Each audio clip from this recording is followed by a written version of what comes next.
Bueno, me toca abrir la primera. Bueno, en primer lugar, buenos días. Está genial que estemos buena parte de la casa aquí. Bueno, como veis, los primeros, os ha tocado los primeros. Son Esther Tello y Iván Armenteros, que son de Ciencias Históricas, del Departamento de Ciencias Históricas, de la historia medieval, de la parte del área de Historia Medieval. Y nada, antes de darle la palabra y la primera pregunta, pues esto va de preguntas, yo tengo la sensación de cuando hemos hecho este grupo, un poco nos hemos conocido un poco. Estamos tan cerrados en nuestro pequeño departamento que prácticamente no conocemos lo que hacemos los demás. Y esto nos ayuda un poco a conocernos a la gente de la casa también, nos hemos ayudado.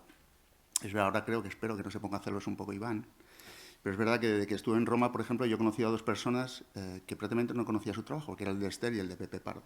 Verlos allí y irnos a tomar alguna cerveza juntos me ha servido no solo para conocer su trabajo, sino también para conocerlos personalmente, ¿no? Con lo cual, esta es una forma también de conocernos. Y como no me quiero enrollar más, y la primera pregunta que teníamos, bueno, que yo tenía era, habéis seleccionado estas imágenes que un poco representan a vuestro debate y un poco que les expliquéis, que nos expliquéis esas imágenes y por qué esa selección de imágenes. Bien, pues las imágenes que hemos puesto es un...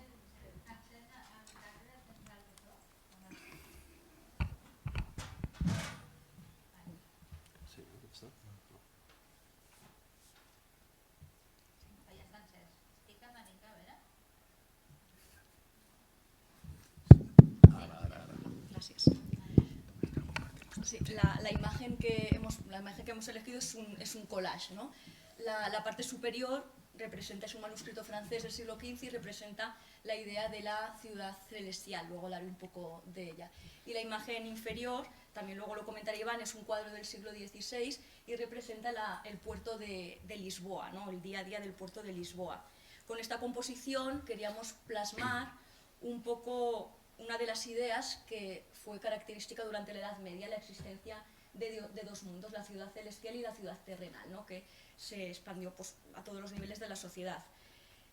Pero, ¿por qué hablar de esto y ponerlo en relación, ¿no?, con el término de ideologías de la dominación?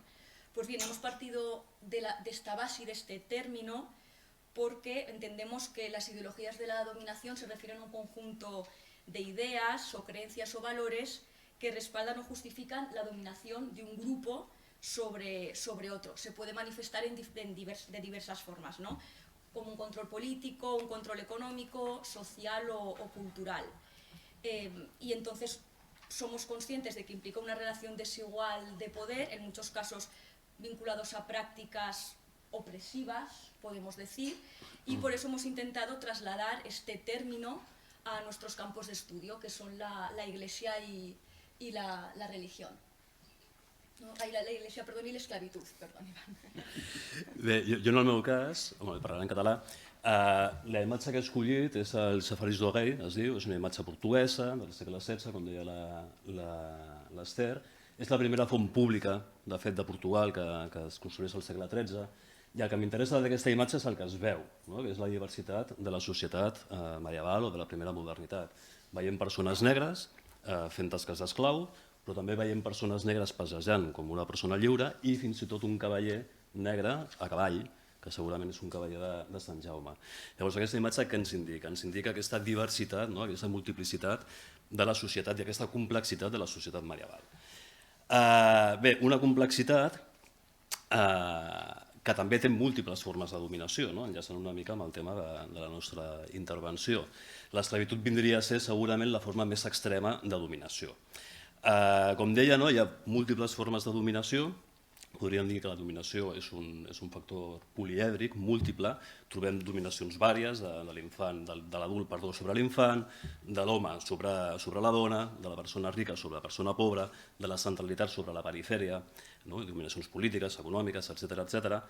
I el que podríem dir és que dins d'aquest concepte, d'aquesta societat complexa, d'aquesta societat estructurada al voltant de la dominació, per mi, la societat medieval i l'antic règim, hi ha dos conceptes que són claus per poder entendre-la, i sobretot entendre-la si anem cap a aquesta forma extrema de dominació que és l'esclavitud.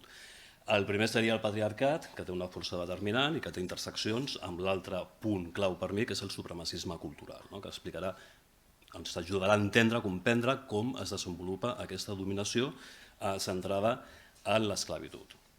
Bé, l'esclavitud és una forma de dominació universal. Trobem l'esclavitud replicada a pràcticament totes les societats humanes en tots els moments històrics de desenvolupament.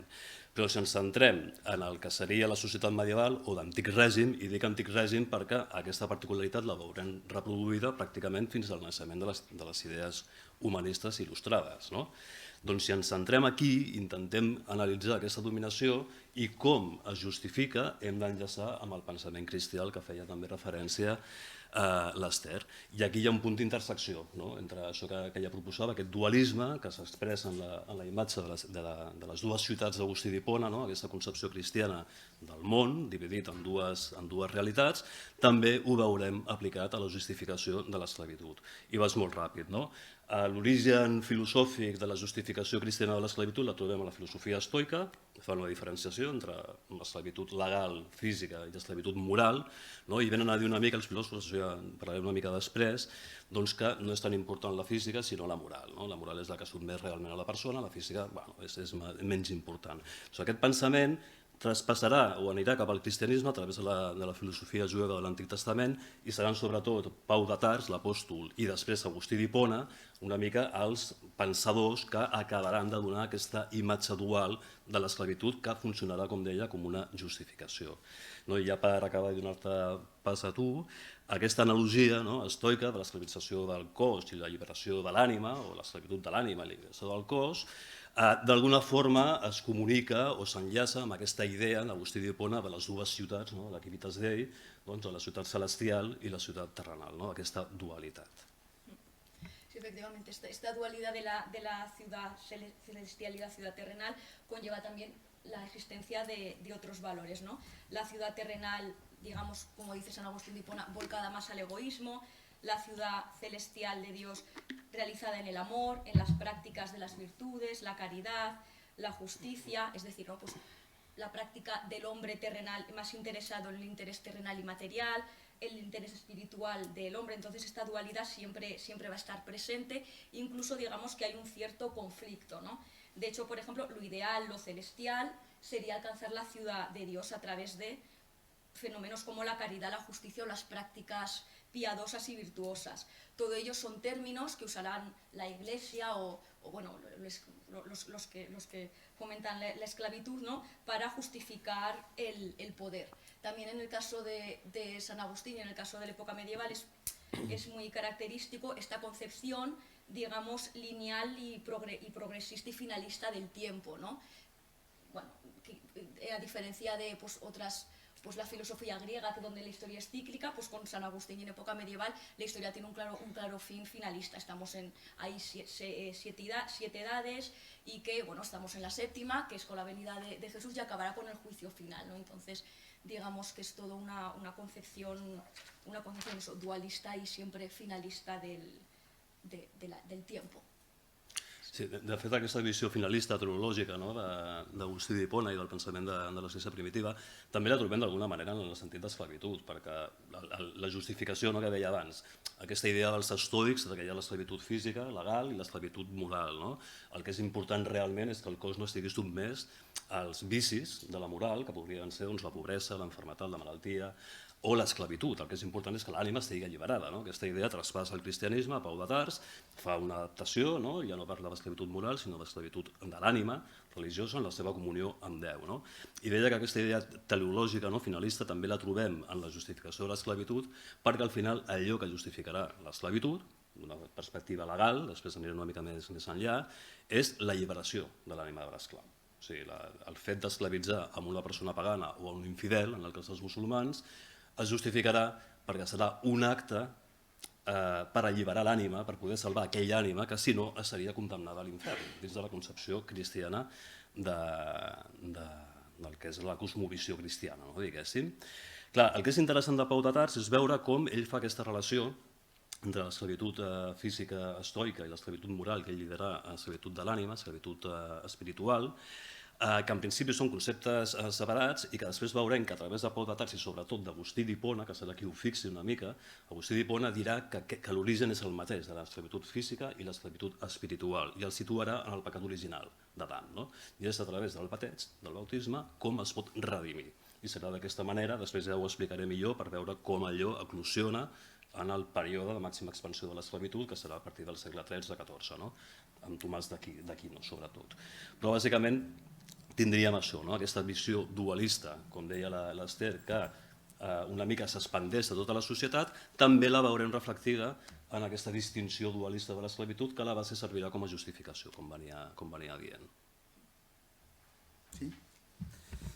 Bueno, la segunda cuestión un poco ya la vais tratando. La cuestión esta es la estructura entre dominados y dominantes. Y yo creo que hay cosas que ya habéis ido diciendo, ¿no? Pero un poco qué papel juegan los valores cristianos, todo el tema religioso en esa relación. Pero ya hay cosas que ya habéis dicho. Començaré jo aquí en aquesta pregunta i continuo una mica amb aquest punt filosòfic que estava fent. Però ja salto al segle XIII, el que es deia. Ja veiem en aquest punt, en aquest moment d'eclosió de l'esclavitud, quan es comença a magnificar el fenomen a la Mediterrània occidental, al sud d'Europa occidental, això és important també tenir-ho present, malgrat que ideològicament aquest concepte sigui un concepte universal de tota la cultura occidental, veurem la seva aplicació pràctica al sud d'Europa occidental, al sud d'Europa en general. Bé, doncs en aquest moment serà un pensador que veu de la tradició aquesta que dèiem abans, de Pau de Tars, d'Agustí d'Hipona, d'Isidor de Sevilla, serà Tomàs d'Aquino, el gran pensador del segle XIII, que fixarà un concepte que serà clau, que és el de la guerra justa, la teoria de la guerra justa, que és un concepte que encara avui dia s'està desenvolupant. De fet, hi ha un filòsof dels Estats Units, Michael Walzer, que és expert en filosofia política, que és un dels grans pensadors actuals en redefinir el dret de guerra dins d'aquesta concepció que ja neix, de fet, amb Agustí d'Hipona, Isidor de Sevilla, i tindrà aquesta eclosió medieval en Tomàs d'Aquino.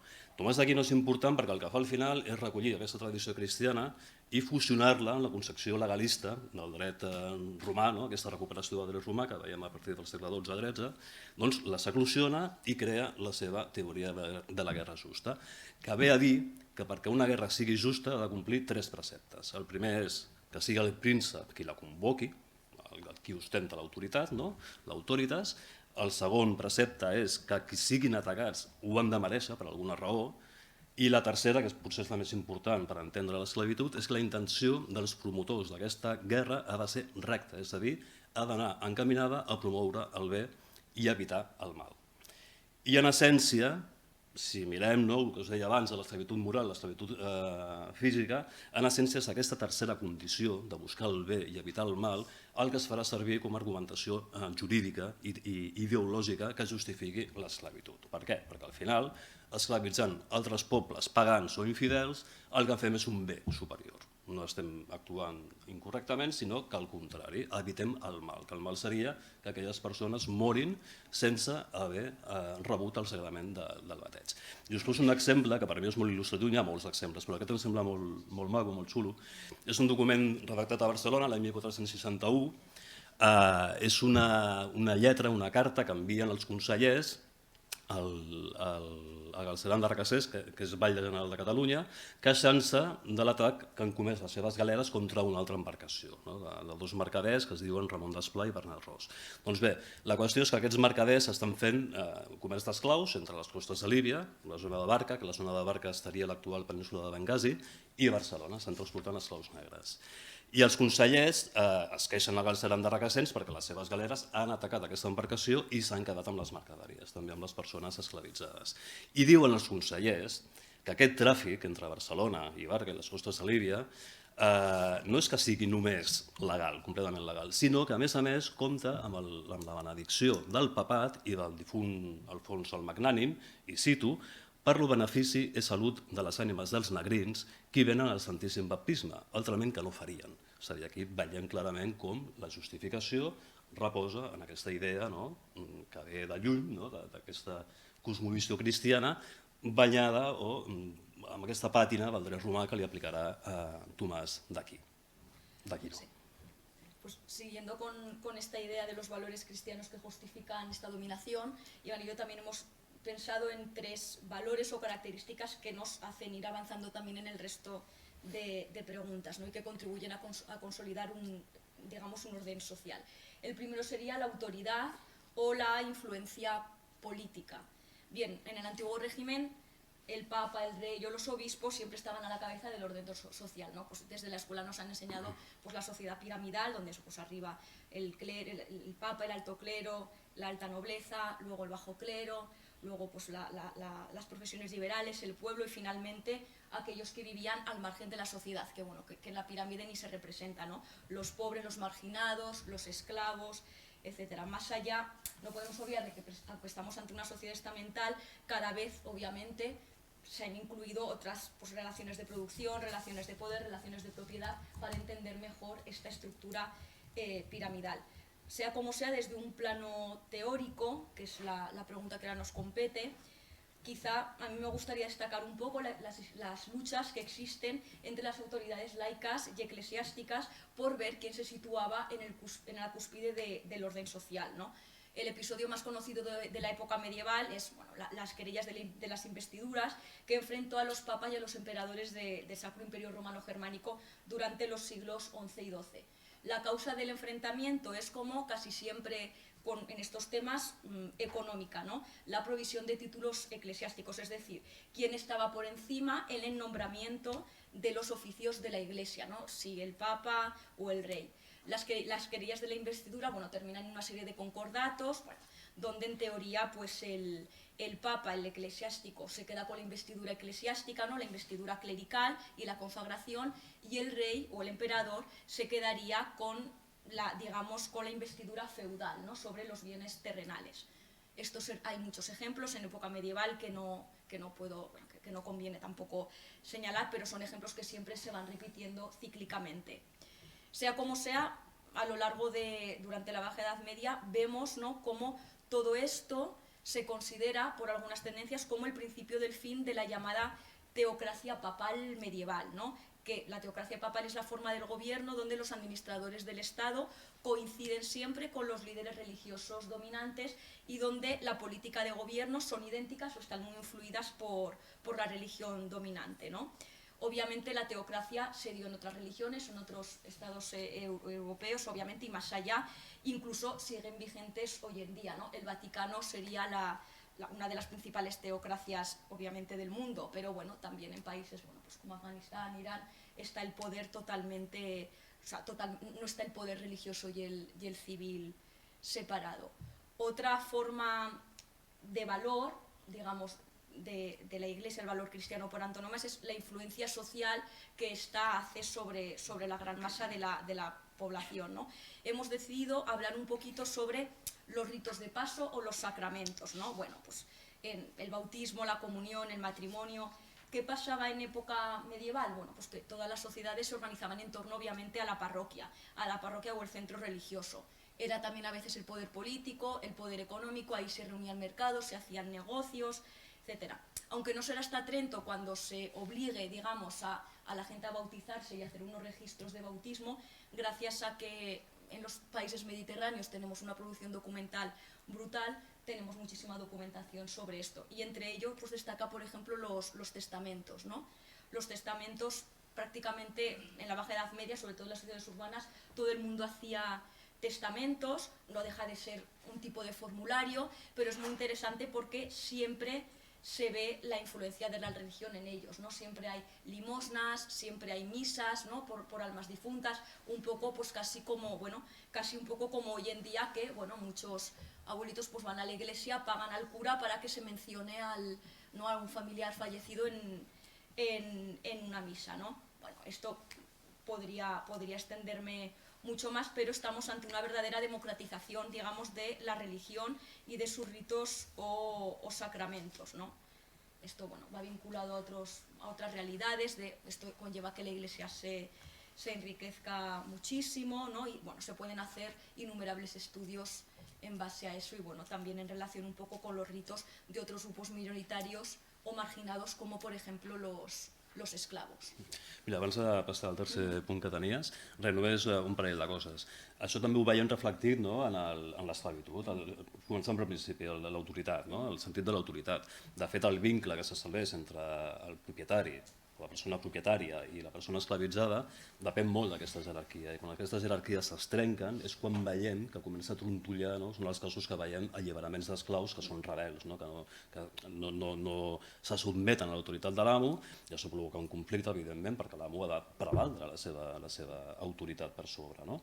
I això ho veiem amb els compromisos de manumissió, que a vegades a l'esclau se li promet la llibertat si té un comportament lleial vers l'amo. Això vol dir que no el tenia abans, no? Segurament.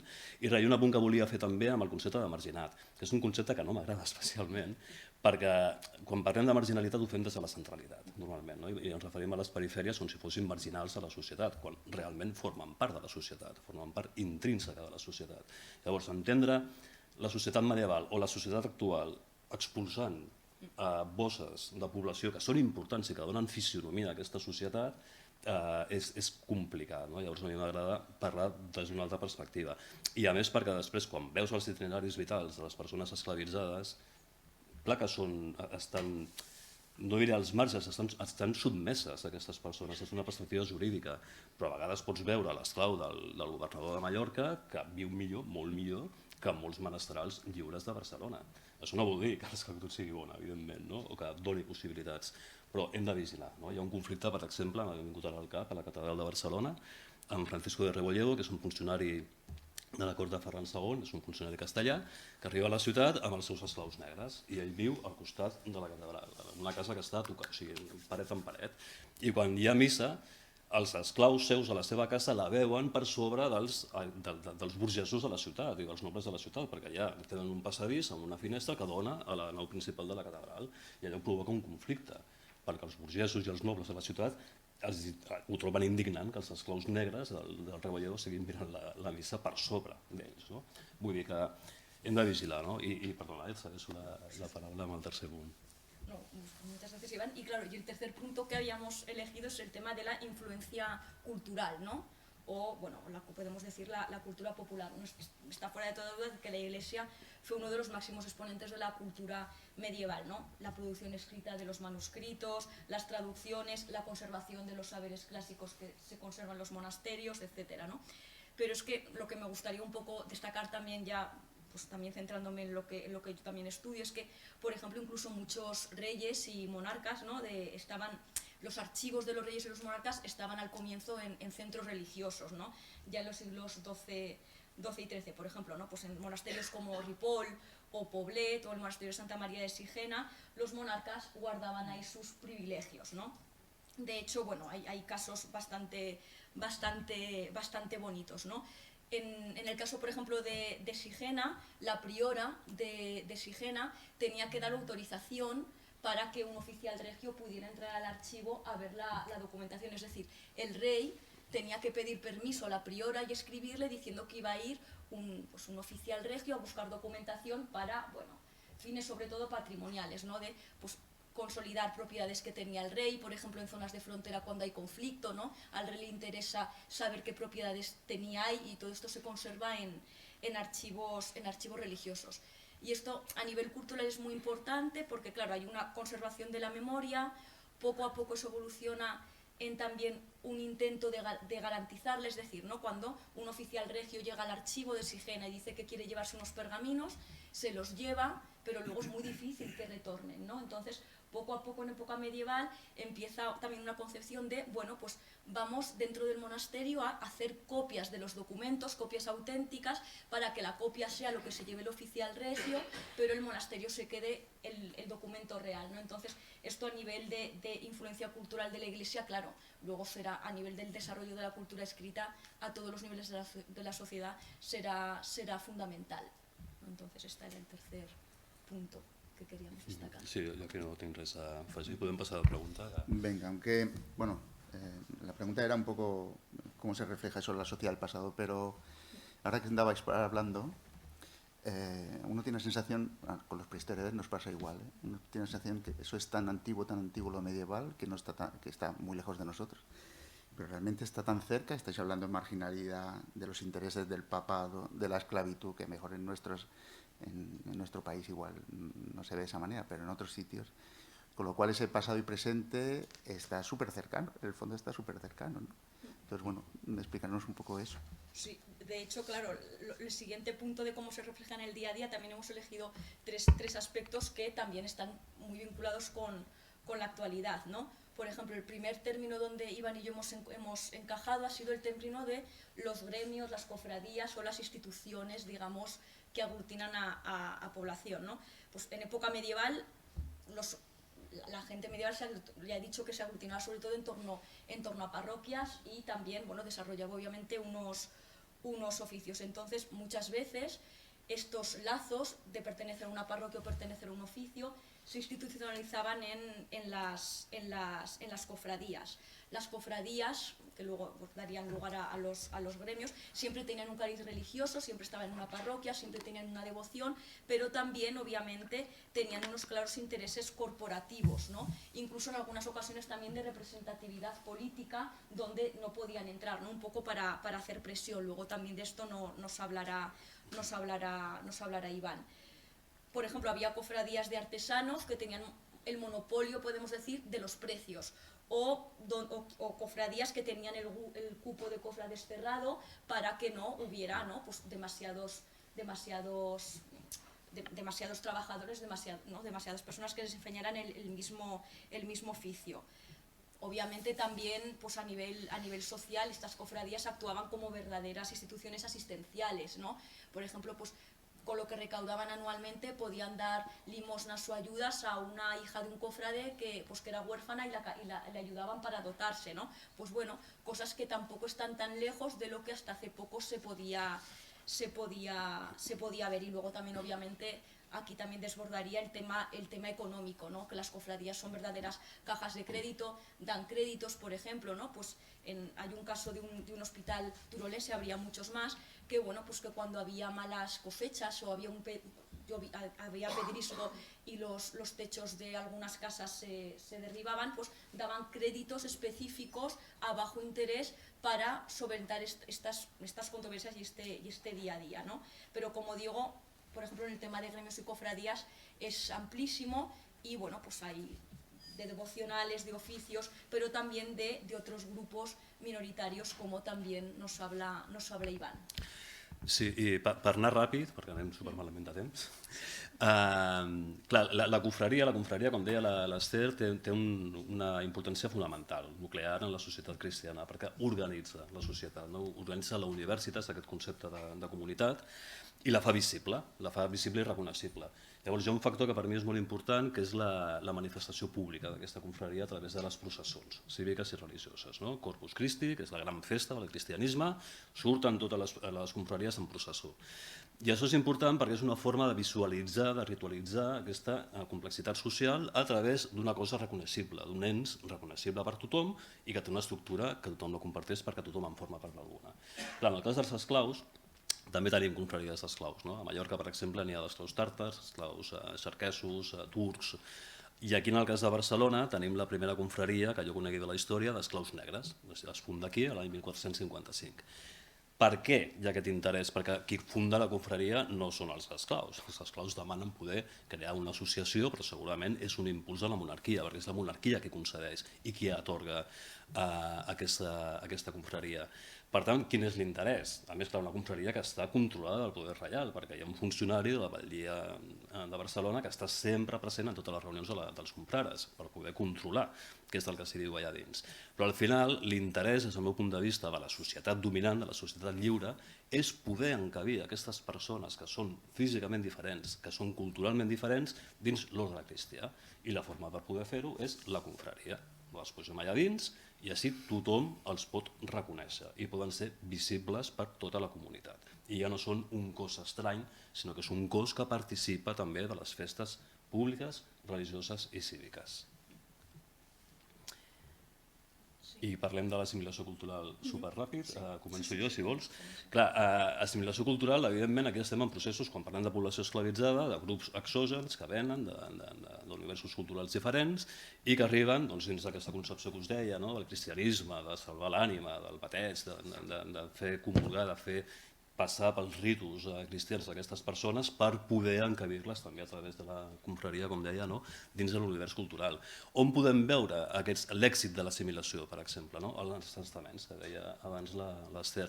Tenim testaments de població alliberada.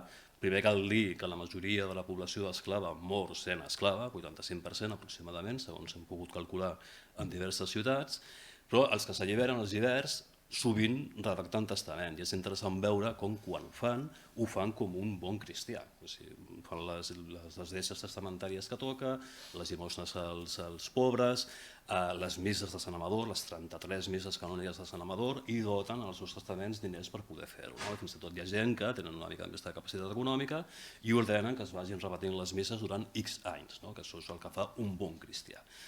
Això és l'èxit de l'assimilació? Bueno, podria ser, sí, el que passa, clar, no coneixem la intrahistòria de cada una d'aquestes persones, però també en algun moment, i s'autoresistències per fer-ho junt, també podem veure certes resistències. Hi ha un cas que m'agrada molt d'un esclau negre que es diu Martí Sabata, que té una història, a més he pogut reconstruir més o menys la seva història, ve de Saragossa, acaba a Barcelona, s'allibera, quan s'allibera el primer que fa és alliberar la seva companya i els fills que havien tingut conjuntament, formen una unitat familiar, la seva companya mor, els seus fills també, i quan li toca el seu dia de la mort, ell també és confrare de Sant Jaume, la confraria aquesta que us deia d'esclaus negres, quan li arriba el dia de la mort no fa cap deixa testamentària, cap institució religiosa, només ho deixa a la confraria i ordena que sigui enterrat en el túmul on hi ha la seva companya i els seus fills. Aquí veiem un clar exemple de resistència a aquesta assimilació cultural. Ell es resisteix a fer el ritus cristià del pas a la vida a terra.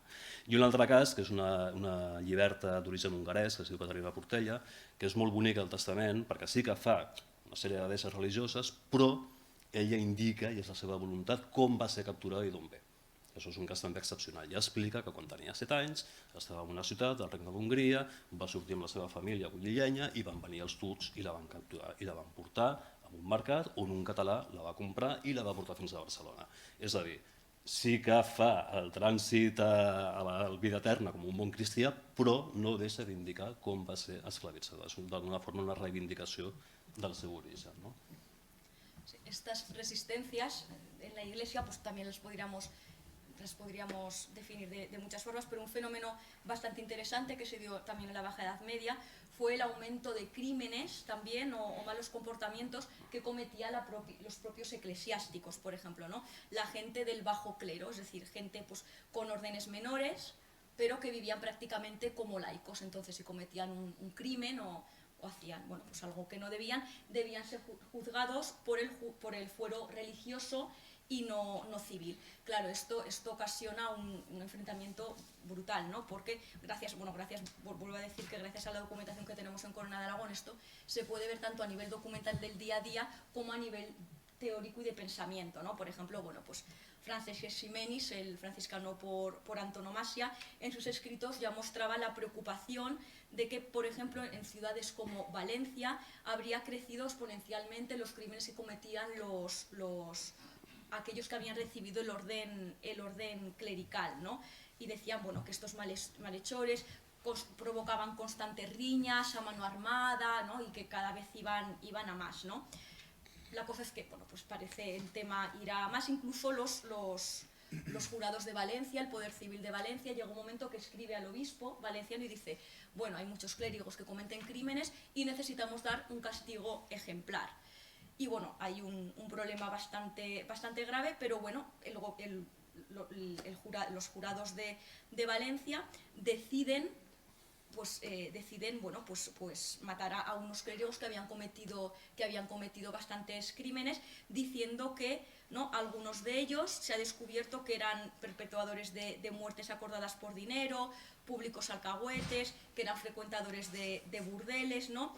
Y que querían dar este castigo ejemplar a modo de ejemplo, ¿no? Pero nunca el menosprecio de la Iglesia ni de Dios, porque parece ser, se decían los jurados, que que las penas eclesiásticas, que solían ser la excomunión, pues no tenían su efecto, obviamente. Ser excomulgado, sí, pero no tenía un efecto real. Entonces, digamos que estas resistencias y este vivir fuera de la norma, ¿no? Pues crea también muchos problemas. Y habría más ejemplos, pero tampoco podemos podemos entrar en ello. Bueno, le estaba diciendo que como no queda casi tiempo... Claro, claro, por eso. Sí, Bueno, yo sí. os animaría a hacer un programa de estos, parece así, de crims, en medieval, ¿sabes? Sí. Porque seguro que tenía mucho éxito. Sí, sí. Hay que darle chicha a esas cosas. Bueno, voy a mirar si hay alguna